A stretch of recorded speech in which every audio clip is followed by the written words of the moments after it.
अब हमारा अगला जो टॉपिक है वो है स्प्रिंग। स्प्रिंग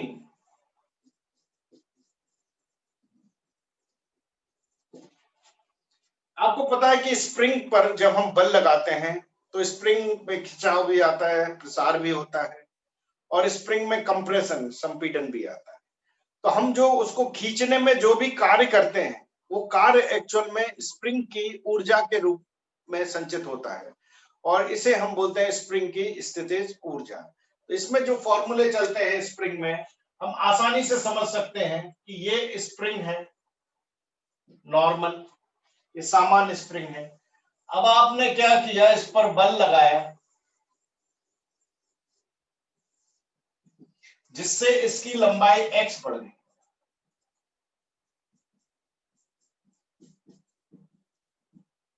ठीक, स्प्रिंग की लंबाई क्या बढ़ गई, x बढ़ गई। तो स्प्रिंग का जो प्रत्यानयन बल है वो कहां लगेगा, पीछे की ओर, Fs। तो स्प्रिंग का प्रत्यानयन बल Fs बराबर होगा -kx। स्प्रिंग में जो लगने वाला बल है, जो इसे पहले वाली अवस्था में लाएगा, इसे स्प्रिंग का प्रत्यानयन बल बोलेंगे। माइनस साइन क्या बताता है, केवल विपरीत,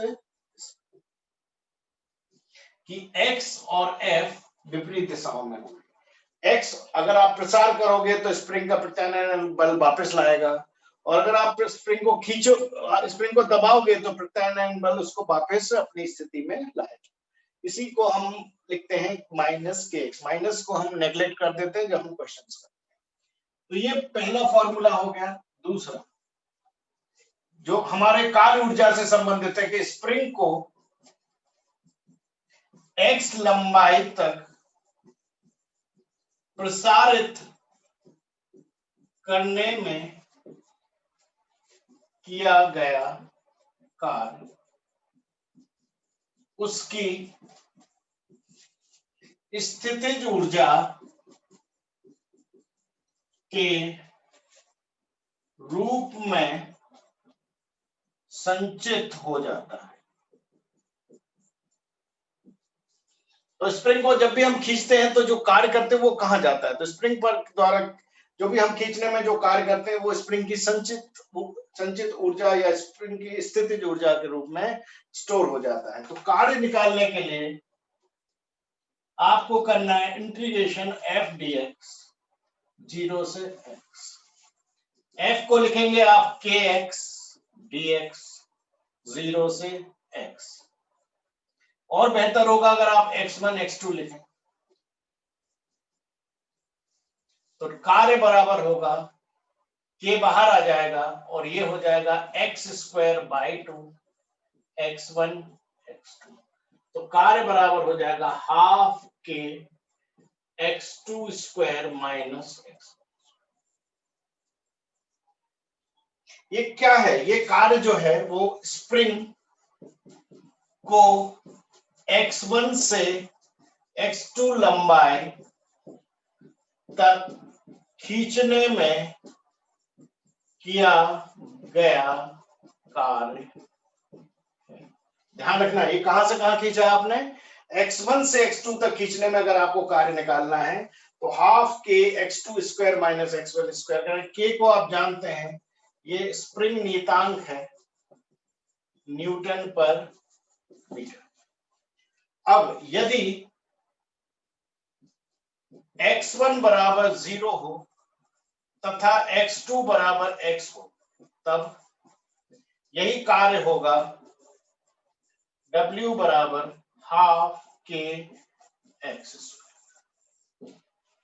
कितना हो जाता है कार्य, अगर x1 0 मतलब नॉर्मल कंडीशन से अगर आप x दूरी तक खींचते हो तो जो भी कार्य करना पड़ेगा आपको वो होगा हाफ k x²। अब इसमें एक नोट करने वाली बात है कि ये बाह्य बल द्वारा कार्य होता है।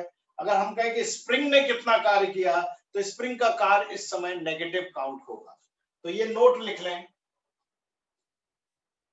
कि स्प्रिंग द्वारा किया गया कार्य ऋणात्मक होगा। क्योंकि ये तो आपने कार्य किया, ये स्प्रिंग पर बाह्य बल द्वारा किया गया कार्य है, लेकिन स्प्रिंग द्वारा कार्य अगर कहें तो ऑब्वियसली नेगेटिव होगा। तो स्प्रिंग द्वारा अगर कार्य कहा जाए तो आपको थोड़ा सचेत हो जाना है, वो होगा -12kx। क्लियर? ये नोट कह ले आप, नोट ना कह के हम इसको तीसरा पॉइंट ही ले लेते हैं। अगर आपसे कहा जाए स्प्रिंग द्वारा किया गया कार्य, तो स्प्रिंग द्वारा किया गया कार्य -12kx। आप जो भी कार्य करते हैं, आपका द्वारा किया गया कार्य पॉजिटिव होगा तो स्प्रिंग का बल विपरीत दिशा में है, तो उसके द्वारा किया गया कार्य हमें 180 डिग्री होने के कारण माइनस आएगा, है ना। कार्य बराबर एफ डी कॉस थीटा के अनुसार स्प्रिंग द्वारा किया गया कार्य अगर कहें तो वही नेगेटिव आ जाएगा। फोर्थ नंबर पर अगर हम देखें, अगर स्प्रिंग में संचित स्थितिज ऊर्जा की बात करें कि स्प्रिंग में कितनी ऊर्जा संचित हुई, तो आप जो भी कार्य करते हो वो स्प्रिंग के एनर्जी के रूप में संचित होता है। और स्प्रिंग का बल एक संरक्षी बल है, और संरक्षी बल के द्वारा किए गए कार्य हमेशा स्थितिज या गतिज ऊर्जा के रूप में संचित हो जाते हैं। तो स्प्रिंग को खींचने में आपने जो भी कार्य किया तो वो स्प्रिंग के अंदर स्टेशनरी या स्थितिज ऊर्जा मतलब पोटेंशियल एनर्जी के फॉर्म में स्टोर होगी। तो हम स्प्रिंग की स्थितिज ऊर्जा अगर कहें कि कितनी होगी, तो स्प्रिंग की स्थितिज ऊर्जा का सूत्र 12kx²। अगर आपको न्यूमेरिकल करना है तो आपको यूज करना चाहिए कार्य बराबर गतिज ऊर्जा में परिवर्तन या स्थितिज ऊर्जा में परिवर्तन। मतलब कार्य बराबर आप गतिज ऊर्जा में परिवर्तन या स्थितिज ऊर्जा में परिवर्तन से निकालेंगे, तो गतिज ऊर्जा में परिवर्तन 12mv² - v1², और स्थितिज ऊर्जा में परिवर्तन आपने देखा 12kx² - x²।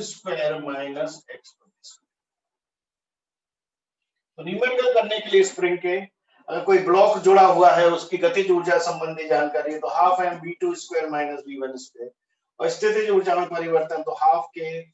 वैसे अगर v2 - v1 लिख रहे हो तो यहाँ आपको x1 - x2, क्योंकि स्थितिज ऊर्जा चेंज होगी, अगर एक चीज बढ़ेगी तो दूसरी चीज घटेगी, इसलिए इस तरीके से आप न्यूमेरिकल कर सकते हो। मेरे ख्याल से ये स्प्रिंग से रिलेटेड थ्योरी आपको क्लियर हुई होगी। अब मैं स्प्रिंग से रिलेटेड कुछ टाइप के क्वेश्चंस आपको करा रहा हूं। मैं आपको बहुत सारे स्प्रिंग से रिलेटेड छोटे छोटे क्वेश्चंस बताऊंगा कि उसमें कैसे हमें थ्योरी अप्लाई करना चाहिए। फॉर एग्जाम्पल, पहला क्वेश्चन है, एक m द्रव्यमान को स्प्रिंग से लटकाया जाता है। एक m द्रव्यमान को स्प्रिंग से लटकाया जाता है और स्वतंत्रता पूर्वक छोड़ दिया जाता है, तब स्प्रिंग में प्रसार ज्ञात करें। अच्छा, दो प्रसार होते हैं, नंबर 1 साम्यावस्था में प्रसार, और नंबर 2 अधिकतम प्रसार। ओके, अगर हम इसको सॉल्व करें तो आप देखेंगे ये स्प्रिंग है। अब हमने स्प्रिंग से द्रव्यमान लटका दिया और इसको छोड़ दिया, इसका प्रसार x हो जाए।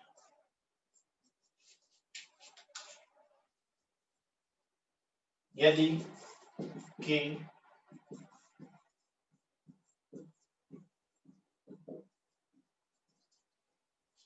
ओके, तो ये क्वेश्चन है, जनरल क्वेश्चन है कि स्प्रिंग है, नॉर्मल है, m द्रव्यमान लटकाया तो इसमें प्रसार हो गया।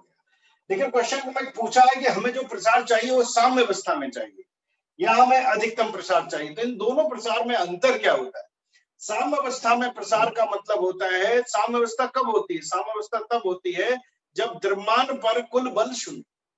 तो हमें प्रसार निकालते समय परिणामी बल शून्य करना है, उस समय ये कितना नीचे गया होगा।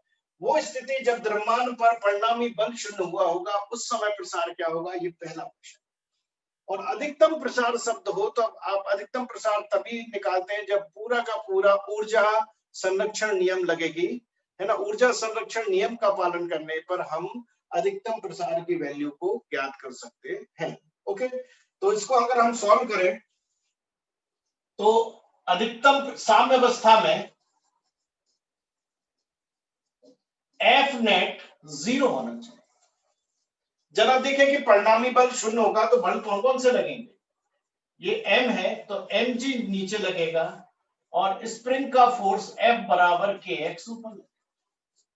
दो बल लगेंगे जब ये प्रसार होगा, नीचे mg लगेगा वेट, ऊपर लगेगा kx। तो F नेट 0 करने का मतलब है Fs बराबर mg हो जाएगा, तभी तो शून्य हो पाएगा परिणामी बल।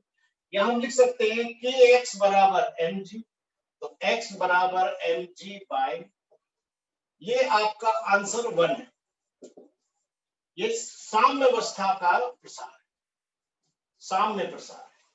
अंतर क्लियर हो गया। एफ नेट 0 करके निकालना है। और अधिकतम प्रसार की बात करें, अगर हम अधिकतम प्रसार की बात करें तो हम ऊर्जा संरक्षण नियम का पालन करेंगे। क्या कहता है ऊर्जा संरक्षण नियम? ऊर्जा संरक्षण नियम कहता है कि इसकी कुल ऊर्जा क्या होगी, नियत रहेगी। कुल ऊर्जा क्या होगी, नियत रहेगी। या हम सिंपल फॉर्म में कह सकते हैं कि स्थितिज ऊर्जा स्प्रिंग की ऊर्जा में संचित हो जाए। स्थितिज ऊर्जा, द्रव्यमान की स्थितिज ऊर्जा में परिवर्तन, किसकी, द्रव्यमान की स्थितिज ऊर्जा में परिवर्तन कहा जाएगा, वो स्थितिज ऊर्जा स्प्रिंग की स्थितिज ऊर्जा में परिवर्तन के बराबर होगा। जरा देखिए कितना परिवर्तन होगा स्थितिज ऊर्जा में, तो आप लिखोगे mg h2 माइनस h1 बराबर, इसको लिखेंगे हाफ के एक्स स्क्वायर, क्योंकि पहले तो स्प्रिंग क्या है, नॉर्मली 0 है, x की वैल्यू 0 है, इसलिए हाफ के एक्स स्क्वायर करेंगे। अब द्रव्यमान है mg, अब h2 माइनस h1 को देखें तो h2 माइनस h1 में देखें कि प्रसार कितना है। ओके, तो h2 हम देखेंगे ये x होगा और इनिशियल हम 0 ले लेते हैं, so half K x square. अगर आप x की वैल्यू देखें तो आपको मिलेगा, x से x कट जाएगा, 2mg बाई k। ये जो है ये मैक्सिमम होगा। mg x कितना प्रसार हुआ, x, h1 0 साम्यावस्था में, इसको हम 0 मान रहे हैं, तो mg x बराबर हाफ के एक्स स्क्वायर रखने से आपको x मिलेगा 2mg बाई k। अगर आप इन दोनों की तुलना करें, तो तुलना करने पर आप कह सकते हो कि जो अधिकतम प्रसार है, मतलब मैक्सिमम कितना प्रसार होगा, ये मैक्सिमम नीचे जाएगा 2mg बाई k से। अधिकतम प्रसार जो है वो साम्यावस्था के प्रसार का दुगना हो। तो दो प्रकार के प्रसार होते हैं, एक साम्यावस्था का प्रसार और एक अधिकतम प्रसार। तो अधिकतम प्रसार जो है वो साम्यावस्था का क्या होता है, दुगना होता है। ये आपको क्वेश्चन का टाइप बिल्कुल क्लियर हुआ होगा। और मैं आपको बता देता हूं क्वेश्चन टू आपसे ऐसा कहें कि ये एक स्प्रिंग है, ऊर्ध्वाधर है, ये प्लेटफॉर्म है, ठीक है, और ये द्रव्यमान m है। तो m द्रव्यमान को स्वतंत्रता पूर्वक छोड़ने पर स्प्रिंग में संपीड़न होगा। अच्छा, क्वेश्चन उसी फॉर्मेट का है, बस आपको क्वेश्चन में डायग्राम में क्लियर दिख रहा है कि इसका स्प्रिंग का कांस्टेंट है k और ये एक प्लेटफॉर्म है, इस प्लेटफॉर्म पर द्रव्यमान m रख दिया और आपने इसको छोड़ना है। तो इसमें आपको बताना है संपीड़न क्या होगा। तो यहां भी यही फंडा लगेगा कि माना कि स्प्रिंग में संपीड़न x है। कितना संपीड़न हुआ अंदर, स्प्रिंग में संपीड़न x है। अब दूसरा का डायग्राम देखोगे तो आप ये नीचे स्प्रिंग चली जाएगी, इतना x दूरी तक चली जाए। तो अब आपको पता है कि डेल्टा एच क्या होगा, इसमें भी आप वही लगाएंगे कि डेल्टा पीई बराबर डेल्टा यू एच। अब एच, डेल्टा एच क्या है, ये है डेल्टा एच, है ना, जो प्रसार है, जो संपीड़न है, सॉरी संपीड़न ही डेल्टा एच है। तो हम लिखेंगे एम जी एक्स, इस केस में एम जी एक्स बराबर हाफ के एक्स। ओके, तो x से x चला गया तो x बराबर 2mg बाय, ठीक है ना, उसी टाइप का क्वेश्चन है, उसी फॉर्मेट पे, बस इसको थोड़ा सा ओके। अब मैंने फिर से एक क्वेश्चन दिया है, वो आप मैं पहले रीड करता हूं। एक m द्रव्यमान को स्प्रिंग से h ऊंचाई पर रखा गया और स्वतंत्रता पूर्वक छोड़ दिया गया, तब स्प्रिंग में अधिकतम संपीड़न का मान ज्ञात करें। अब हम इसको अगर सॉल्व करते हैं तो पहले तो इसको विजुलाइज करें कि ये m द्रव्यमान है और ये स्प्रिंग है, ठीक है। अब ये स्प्रिंग के ऊपर नहीं रखा है, बल्कि स्प्रिंग की सतह से, स्प्रिंग से h ऊंचाई पर है, ठीक है। जब ये इससे टकराएगा तो ये स्प्रिंग को दबाएगा और इसकी स्थिति इस प्रकार से हो चुकी है।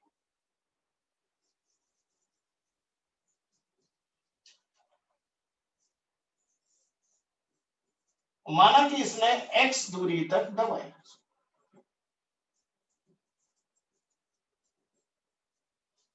क्लियर।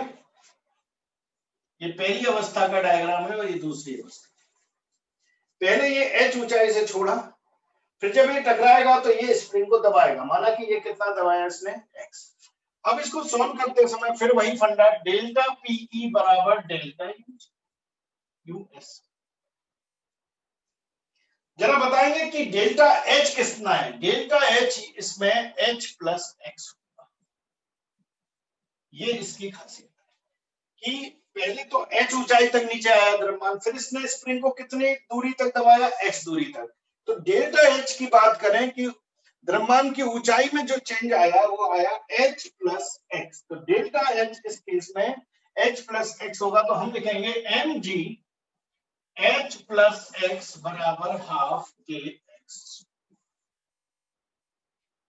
और इस तरीके से हम x का मान आगे ज्ञात कर सकते हैं। ये मैक्सिमम है, x जो आएगा वो मैक्सिमम, अधिकतम संपीड़न आएगा। क्लियर हो गया बात को? आपको इस तरीके से आप इसका आगे सॉल्व कर सकते हैं। चाहे तो हम इसको न्यूमेरिकल में भी बदल सकते हैं। एक मैं न्यूमेरिकल देता हूं कि एक 2 किलोग्राम का पिंड ऊर्ध्वाधर स्प्रिंग से 2 मीटर की ऊंचाई पर स्थित है, ठीक है। 2 किलोग्राम का पिंड सॉरी 2 किलोग्राम का पिंड ऊर्ध्वाधर स्प्रिंग से 2 मीटर की ऊंचाई पर स्थित है। इसे स्वतंत्रता पूर्वक छोड़ने पर, इसे स्वतंत्रता पूर्वक छोड़ने पर यह स्प्रिंग में 20 सेंटीमीटर का संपीड़न उत्पन्न करता है। मैं इसको 20 को 50 कर, यह स्प्रिंग में 50 सेंटीमीटर का संपीड़न उत्पन्न करता है। यदि यही द्रव्यमान 1 मीटर की ऊंचाई से छोड़ा जाए, तब यह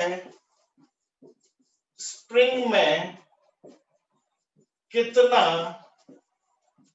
अधिकतम संपीड़न उत्पन्न करेगा। यह मैं एक बार और रीड कर देता हूं। एक 2 किलोग्राम का पिंड ऊर्ध्वाधर स्प्रिंग से 2 मीटर की ऊंचाई पर स्थित है। इसे स्वतंत्रता पूर्वक छोड़ने पर यह स्प्रिंग में 50 सेंटीमीटर का संपीड़न उत्पन्न करता है। यदि यही द्रव्यमान 1 मीटर की ऊंचाई से छोड़ दिया जाए तब स्प्रिंग में कितना अधिकतम संपीड़न उत्पन्न करेगा। वास्तव में फंडा यही लगेगा, लेकिन आपको दो स्थितियों की तुलना करना है। क्या करना है? तुलना करना है। तो आप तुलना करने के लिए फॉर्मूला बना लें। कैसे बनाएंगे? mg ऊंचाई h1 प्लस x1। भाई पहले ऊंचाई h1 है तो संपीड़न x1 है, और यहां लिखेंगे आप हाफ के x1 स्क्वायर।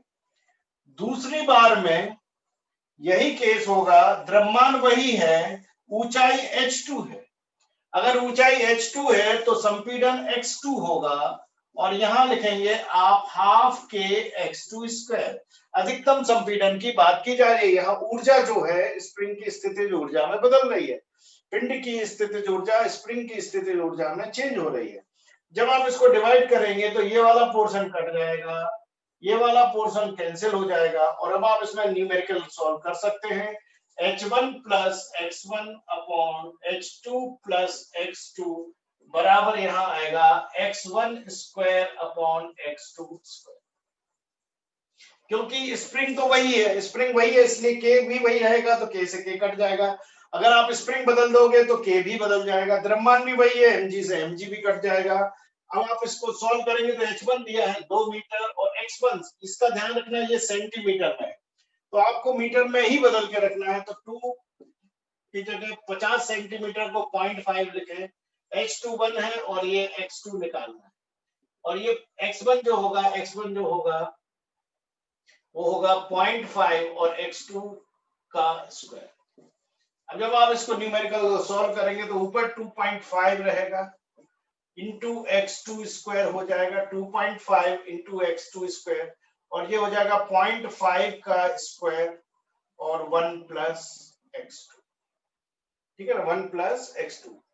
अब आपको इसको सॉल्व करना है x2 के लिए, और सॉल्व करके बताएं। क्वाड्रेटिक इक्वेशन बनने की संभावना है, और इसको x2 की वैल्यू आ गया सॉल्व करके आपको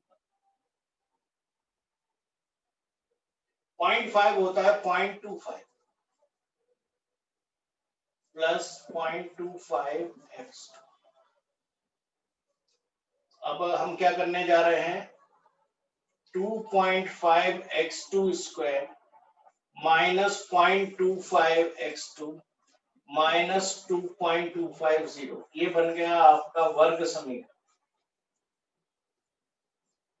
इसको तुलना करो, A X square plus B X plus C बराबर 0 से। ए बराबर है 2.5, बी है 0.25 और सी भी है 0.25। तो x बराबर minus B plus minus root of B square minus 4ac upon 2a। इससे सॉल्व करें। चलिए, मेरे ख्याल से इतनी हिंट काफी है। क्रॉस मल्टीप्लाई होगा तो 2.5 यहाँ लिखा रहेगा, 2.5 x2 स्क्वायर, 0.5 का स्क्वायर होता है 0.25, और 1 प्लस x2 में मल्टीप्लाई होगा।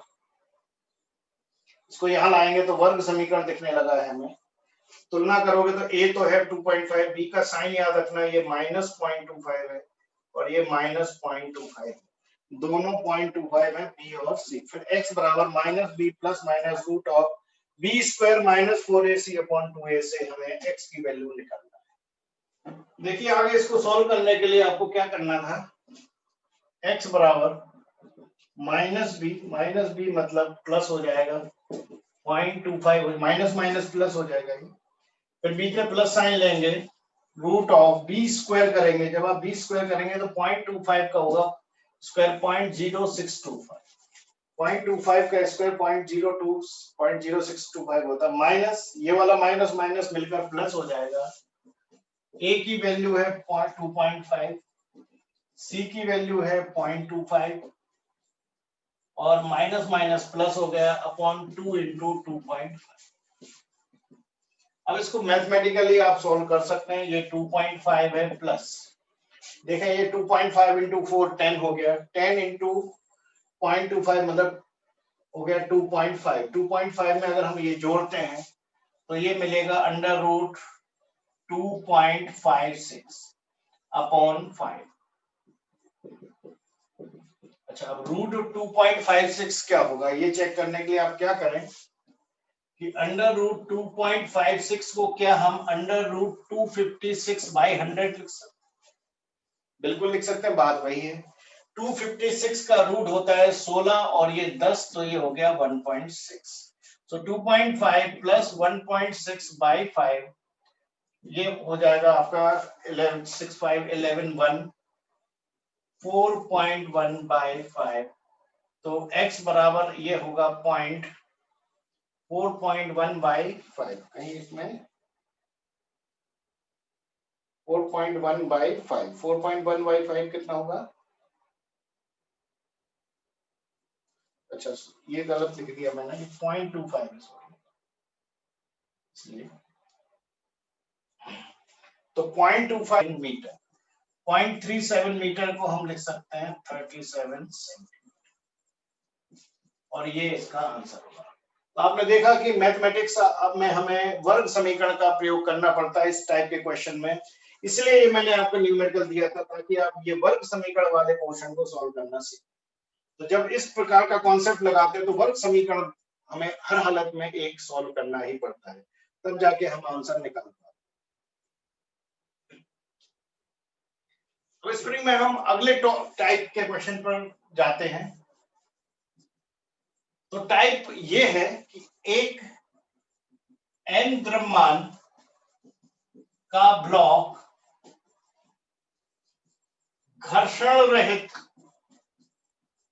सतह पर v वेग से गति करता हुआ स्प्रिंग से टकराता है। v वेग से गति करता हुआ स्प्रिंग से टकराता है जिसका नियतांक k है। तब स्प्रिंग में अधिकतम संपीड़न का मान ज्ञात करें। इसमें अब क्या हो चुका है, वेग दिया है, मतलब ये गतिज ऊर्जा से रिलेटेड अब क्वेश्चन आ चुका है। अगर हम इसका डायग्राम देखें तो ये समतल है और इसमें कोई भी घर्षण नहीं। ये m द्रव्यमान का ब्लॉक है, v वेग से जा रहा है। यहां हम एक स्प्रिंग लगा देते हैं,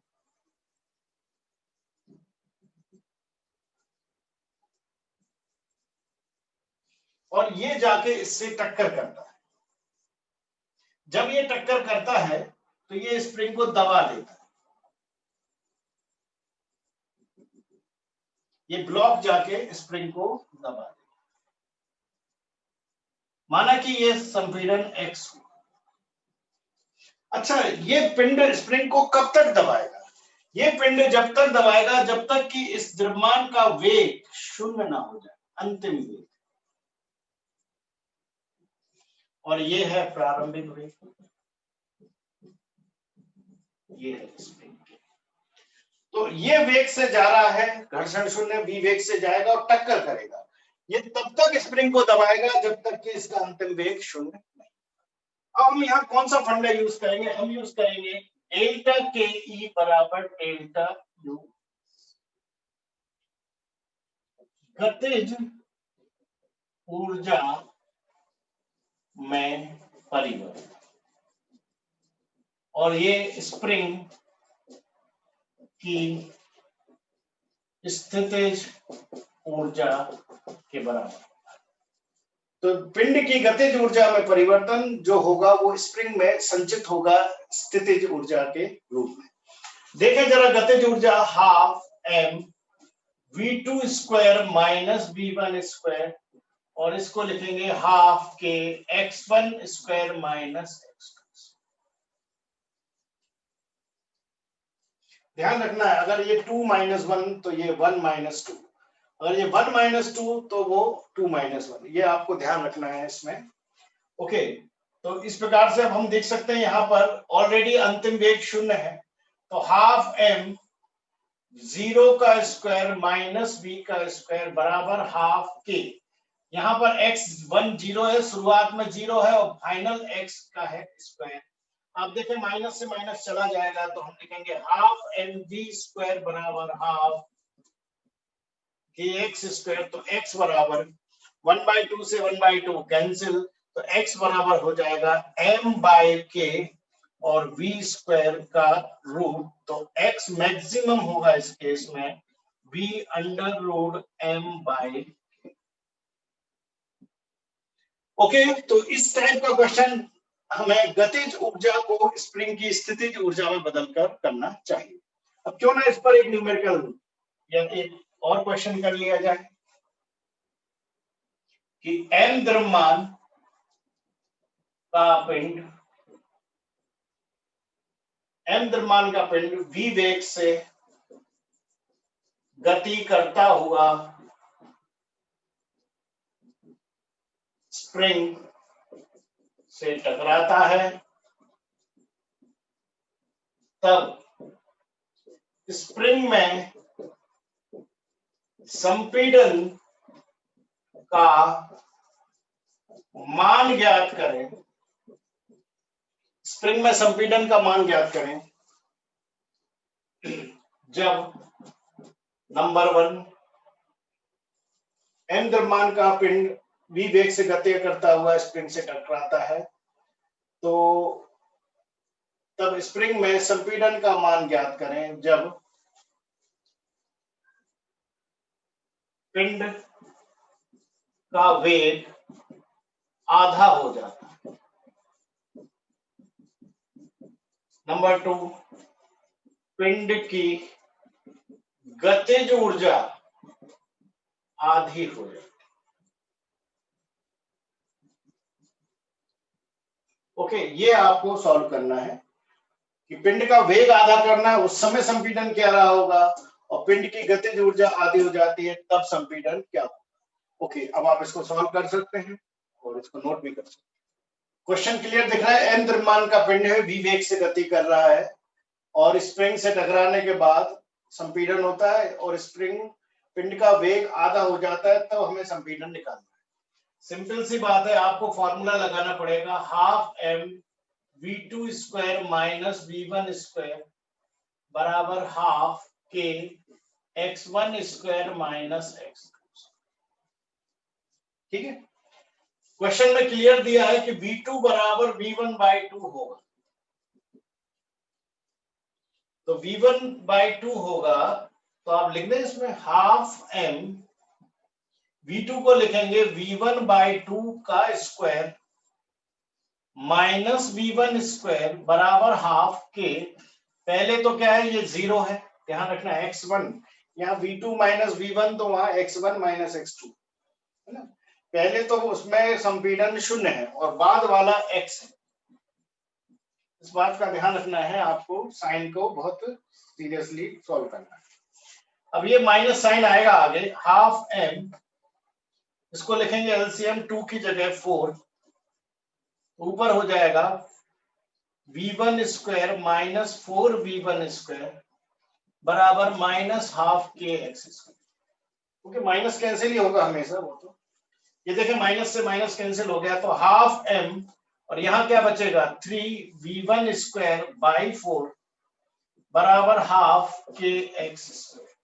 1/2 से 1/2 भी कैंसिल कर दें, तो x बराबर अब आपको दिख रहा है 3/4 m v1 square by k और इसका भी अंडर। चाहो तो v1 बाहर लिख के अंदर आएगा 3/4 m by 3/4 m by k, ये संपीड़न होगा। अच्छा, इसका आंसर 2 अगर हम देखें तो आंसर 2 में क्वेश्चन में कहा गया है कि वेग आधा नहीं, हमें गतिज ऊर्जा आधी करनी है। तो फिर आप क्या करेंगे, आप लिखेंगे डेल्टा के ई बराबर डेल्टा यूएस के ई टू माइनस के ई वन बराबर P E one minus P E. उल्टा चलेगा, मैं आपको बार बार बता रहा हूं, दोनों फाइनल माइनस इनिशियल कभी नहीं कर सकते। के ई टू जो है वो के ई वन बाई 2 ये दिया है, गतिज ऊर्जा आधी करना है तो आपको के ई वन बाई 2 के ई टू को लिखना है, फिर माइनस के E1 करें और पहले पोटेंशियल एनर्जी 0 और बाद में हाफ के एक्स। पहले तो स्थिति ऊर्जा शून्य होगी, एक्स 0 है, बाद में हाफ के एक्स स्क्वायर हो जाएगी। आप देखें यहां भी माइनस आएगा तो माइनस के E1/2 बराबर minus half K x square. Minus से माइनस गया, 2 से 2 गया, तो एक्स स्क्वायर बराबर के E1/k। अब इसको के से के मत काट देना, वो काइनेटिक एनर्जी लिखा है। काइनेटिक एनर्जी को लिखेंगे हाफ mv²/k। काइनेटिक एनर्जी को हम क्या लिखेंगे, जो इसकी गतिज ऊर्जा है वो हाफ mv² होगी अपॉन के। तो इस अवस्था में जो x होगा वो होगा अंडर v बाहर लेके √m/2। ओके,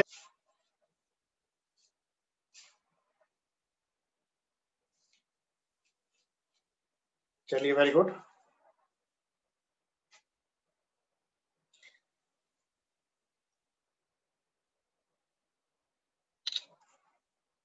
तो स्प्रिंग से रिलेटेड हमने क्वेश्चंस देख लिए हैं।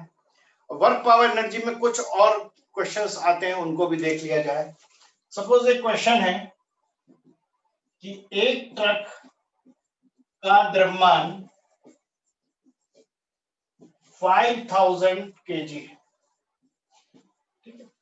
एक ट्रक का द्रव्यमान 5000 kg है। यह 25:1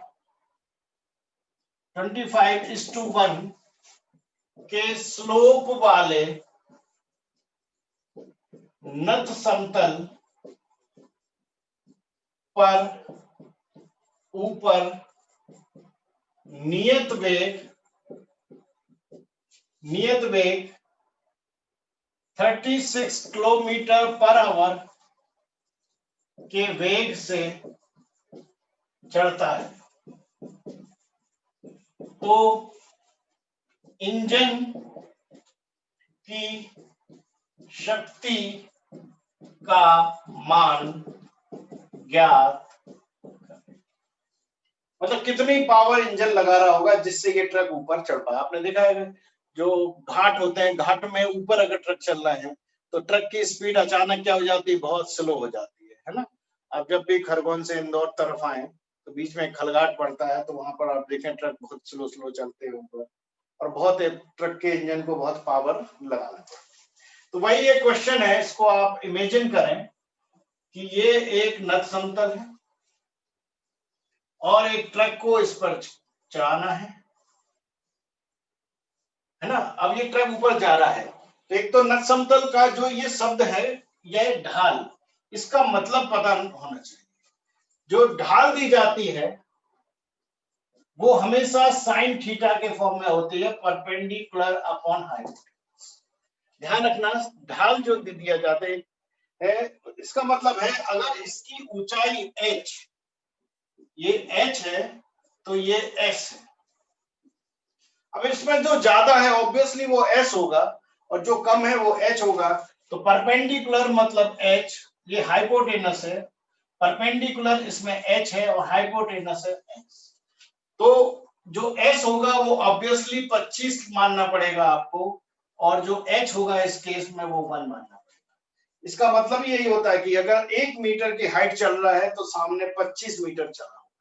क्या आप ये स्लोप का सेंस समझ गए? जब भी इस प्रकार से स्लोप दी जाए 25:1 या 50:1, तो आपको ये पता होना चाहिए कि इसका मतलब क्या है।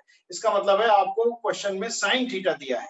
अब इसमें जो ज्यादा होगा वो हाइपोटेनस हो जाता है और जो कम होता है वो हमेशा परपेंडिकुलर होगा। तो इसका मतलब है अगर 1 मीटर की ऊंचाई चढ़ेगा तो 25 मीटर की लंबाई तय करेगा हमेशा। ओके, तो ये साइन थीटा इस केस में दिया है 1/20। ओके, तो इस स्लोप आपको एक्चुअल में इनडायरेक्टली दिया गया है। अब जरा वेग में आ जाए। वेग दिया है 36 km/h, लेकिन ये नहीं चलेगा। इसको मीटर पर सेकंड में बदलने के लिए आप 5/18 का गुणा कर दे तो ये मीटर पर सेकंड में बदल जाएगा। अब 5/18 कहां से आया? किलोमीटर को लिखोगे 1000 मीटर और आवर को लिखोगे 3600 सेकंड। तो 1000/3600 करोगे तो वो 5/18 ही बचता है।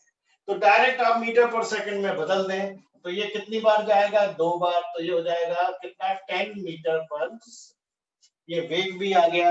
अब इस केस में आपको पता है नीचे लगेगा mg sin, और एक बल के द्वारा आरोपित बल से ये ऊपर जाएगा,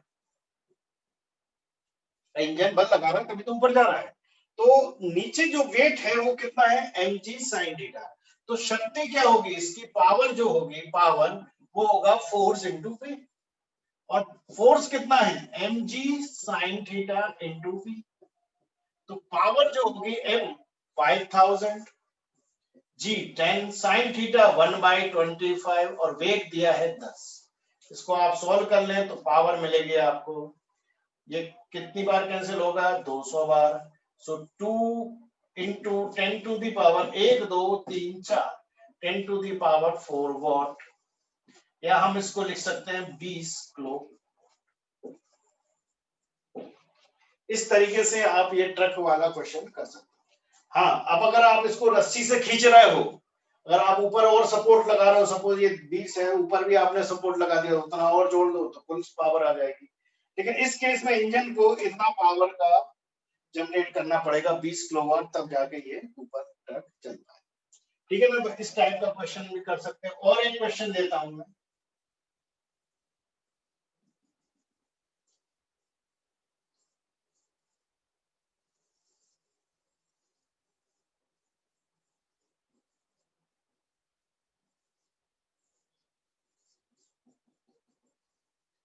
दिए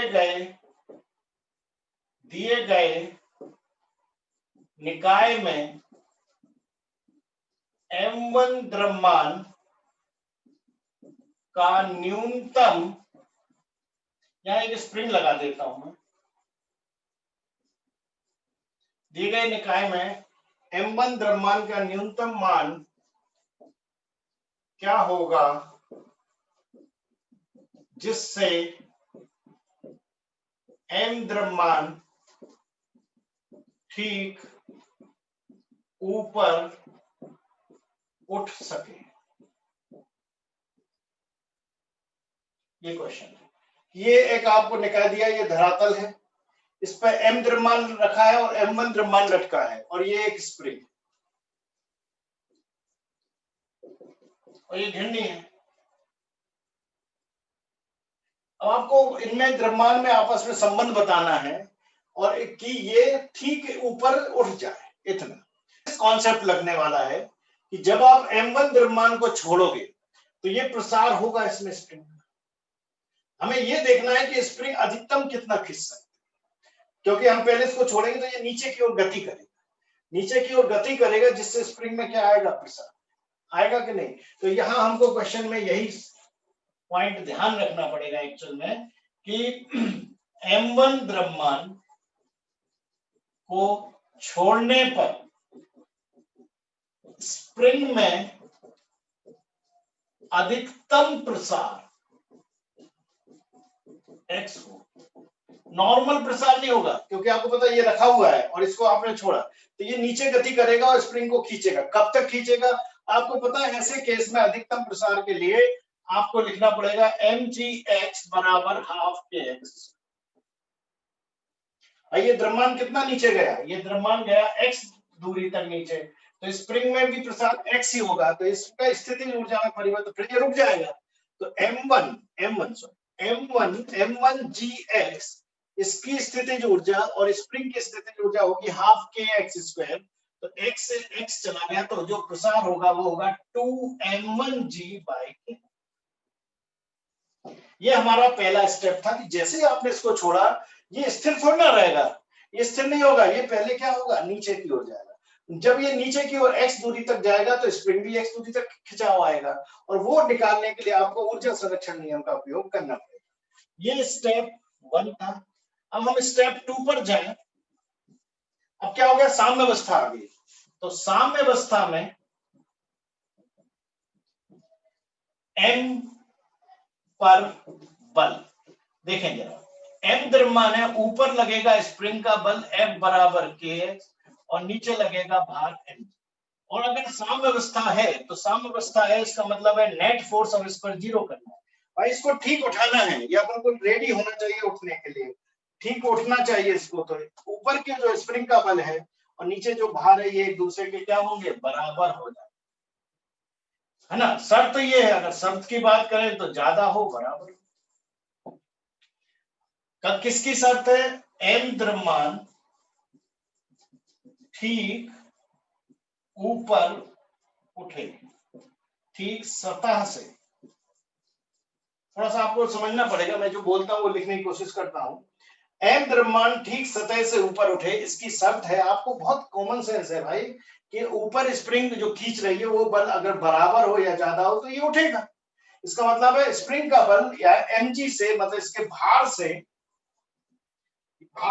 या तो ज्यादा हो या बराबर है तो ये ऊपर उठ जाएगा।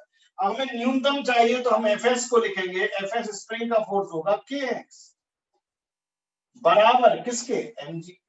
अब x हम निकाल चुके हैं कि ऑलरेडी x कितना है इसके, जब ये ऊपर खींचेगा तो x कितना आएगा, इसके कारण x को लिखेंगे हम 2m1g, 2k को लिखेंगे हम 2m1g अपॉन नीचे भी k और ऊपर भी k, और ये हो गया mg।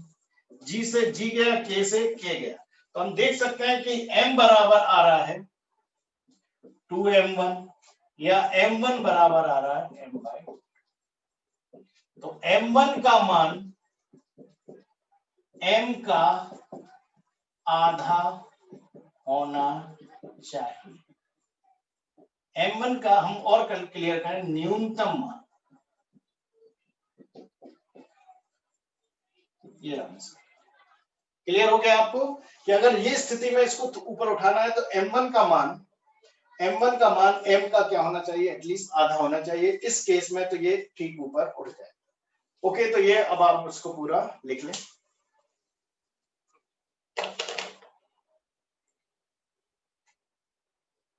हालांकि इसमें अभी एक छोटा सा टॉपिक बचा गया है, संवेग और गतिज ऊर्जा में संबंध। तो संवेग और गतिज ऊर्जा में संबंध पर बेस्ड क्वेश्चन पूछे जाते हैं, वो मैं अगले क्लास में खत्म करूंगा।